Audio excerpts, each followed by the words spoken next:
আমরা বিভিন্ন জায়গায় বিভিন্ন অনলাইন ফোরামে অনেক রকমের ভয়েস রেকর্ড পাচ্ছি এবং যে ভয়েস রেকর্ডগুলোর সূত্র জিও লোকেশন এবং কণ্ঠের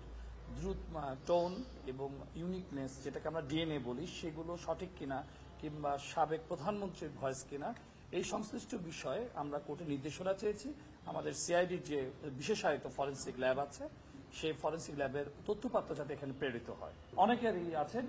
শুধুমাত্র সাবেক প্রধানমন্ত্রীর না, অনেকেরই ভয়েস রেকর্ড জি বেশ কিছু সমর্থিত এবং অসমর্থিত বিভিন্ন রকমের অনলাইন থেকে শুরু করে এবং অপ্রকাশিত যারা ভবিষ্যতে রাজনৈতিক কার্যে হয়তো বা তারা ব্যবহার, আমরা মনে করি এটা অকাট্য এবং দালিলিক প্রমাণ হিসেবে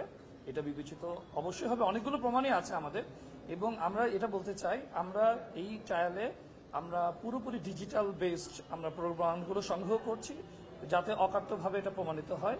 জেনজেট যে ট্রায়ালটা আশা করে আমাদের ট্রায়ালটা যাতে জেনজেটের মতোই হয় এবং অত্যন্ত তথ্য প্রযুক্তি নির্ভর হয় এবং সেটা যাতে এভিডেন্সলি অ্যাকসেপ্টেড হয়, কেউ যেন অন্য কোনো অর্থে অন্য কোনোভাবে এই উপাদানকে প্রশ্নবিদ্ধ না করতে পারে, এর জন্য আমরা সোচ্চার আছি এবং এটা একটা অকাট্য প্রমাণ এবং সত্য, এটা আমার বিশ্বাস।